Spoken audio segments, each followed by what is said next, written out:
Talvez você tenha feito constantemente estas perguntas. Onde posso encontrar refúgio num mundo cheio de conflitos? Ou, como e onde posso encontrar força para vencer nesse mundo que oferece tantas derrotas? Acompanhe agora com o pastor Edson Bruno mais um programa Encontro com a Palavra.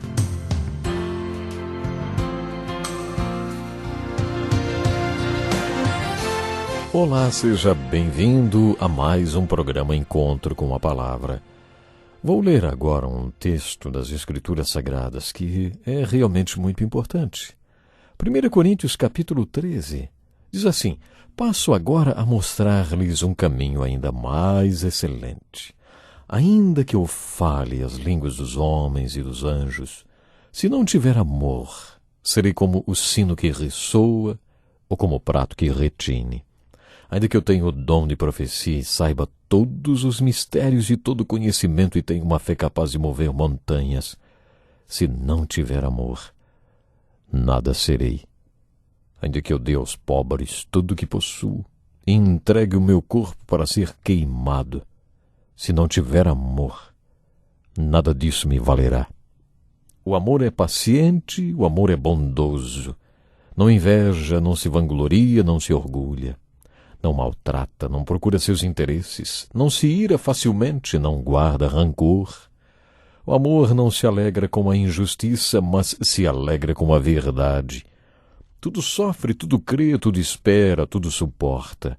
O amor nunca perece, mas as profecias desaparecerão, as línguas cessarão, o conhecimento passará. Pois em parte conhecemos e em parte profetizamos. Quando, porém, vier o que é perfeito, o que é imperfeito desaparecerá. Quando eu era menino, falava como menino, pensava como menino e raciocinava como menino. Quando me tornei homem, deixei para trás as coisas de menino. Agora, pois, vemos apenas um reflexo obscuro, como em espelho. Mas então veremos face a face. Agora, conheço em parte. Então, conhecerei plenamente da mesma forma como sou plenamente conhecido. Assim permanecem agora esses três: a fé, a esperança e o amor. O maior deles, porém, é o amor. Este é o capítulo 13 da primeira carta de Paulo aos Coríntios. Na minha opinião, o capítulo mais importante dela. Lemos o último versículo do capítulo 12, o capítulo 13 inteiro, e o primeiro versículo do capítulo 14.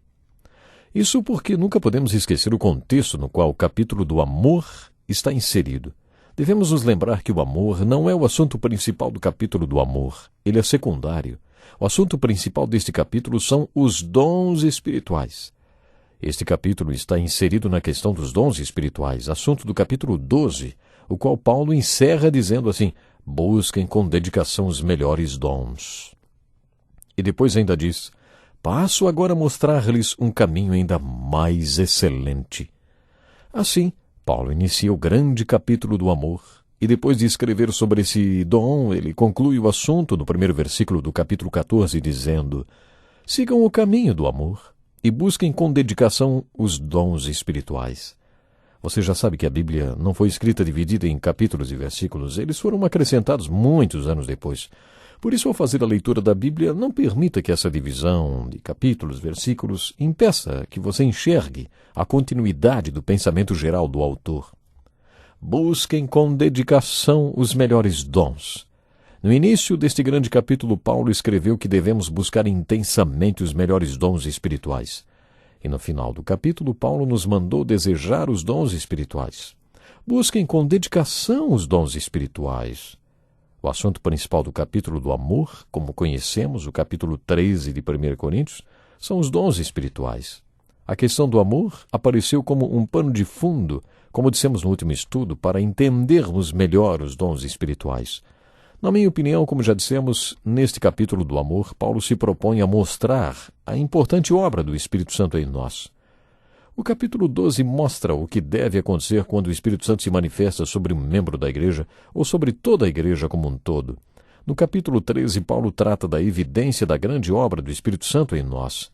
Em Gálatas 5, Paulo se referiu ao fruto do Espírito para falar que a obra do Espírito em nós é o amor. Paulo sempre dizia isso. A prova de que o Espírito Santo está fazendo sua obra em nós é o fruto do Espírito, o amor. Vamos enfocar agora o capítulo 13. Já ouvi dizer que esse capítulo é como uma sinfonia em 3 movimentos. O primeiro movimento acontece nos 3 primeiros versículos, nos quais encontramos uma comparação do amor.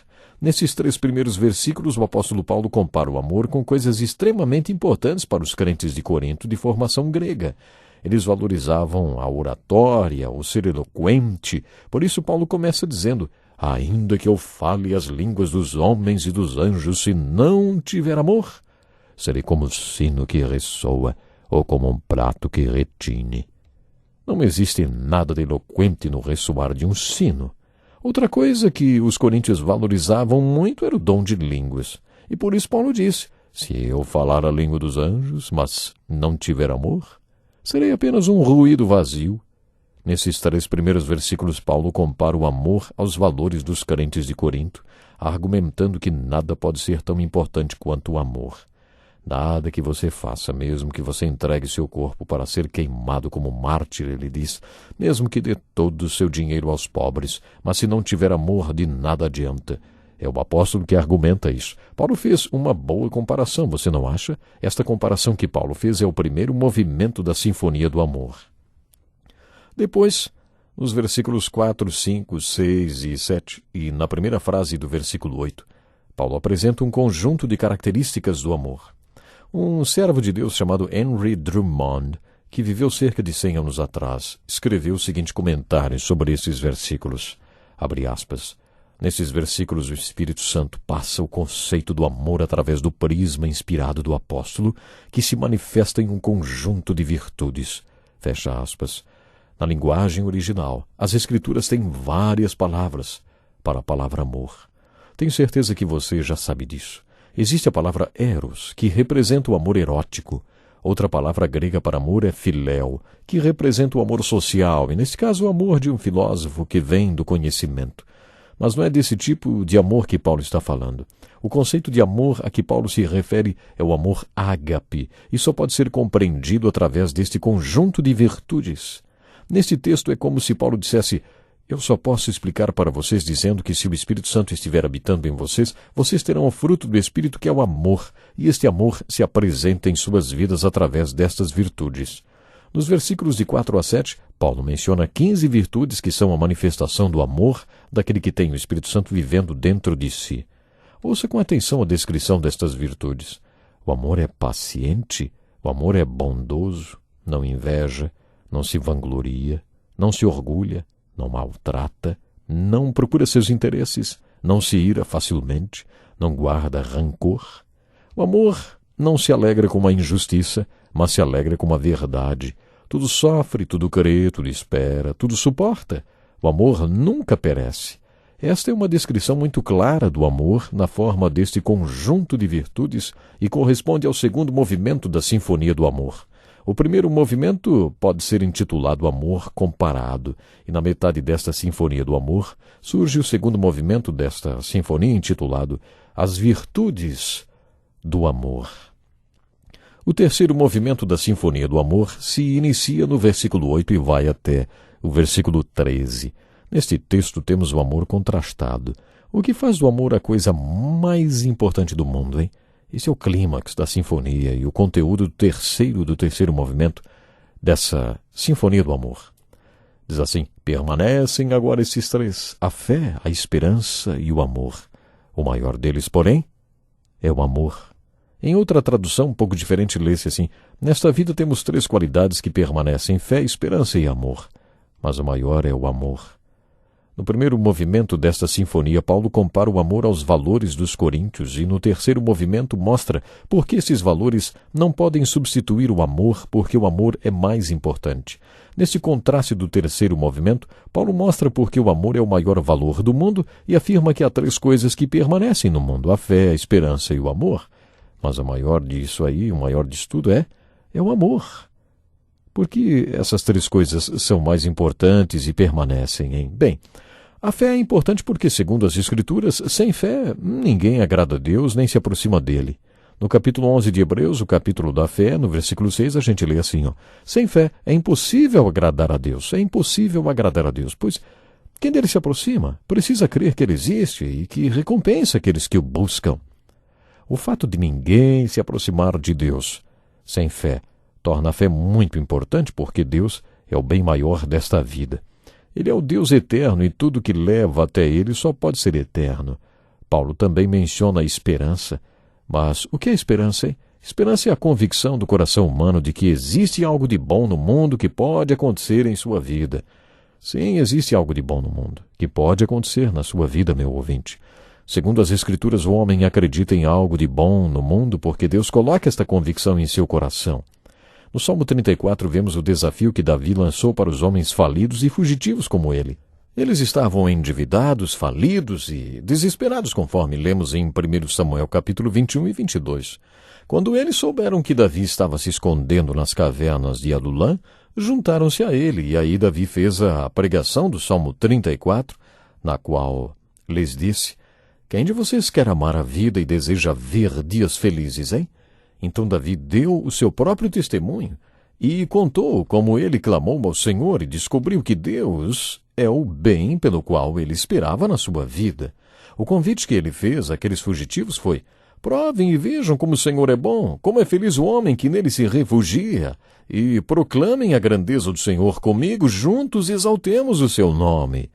Aqueles homens fracassados e fugitivos entenderam ao convite e se tornaram os homens valentes de Davi.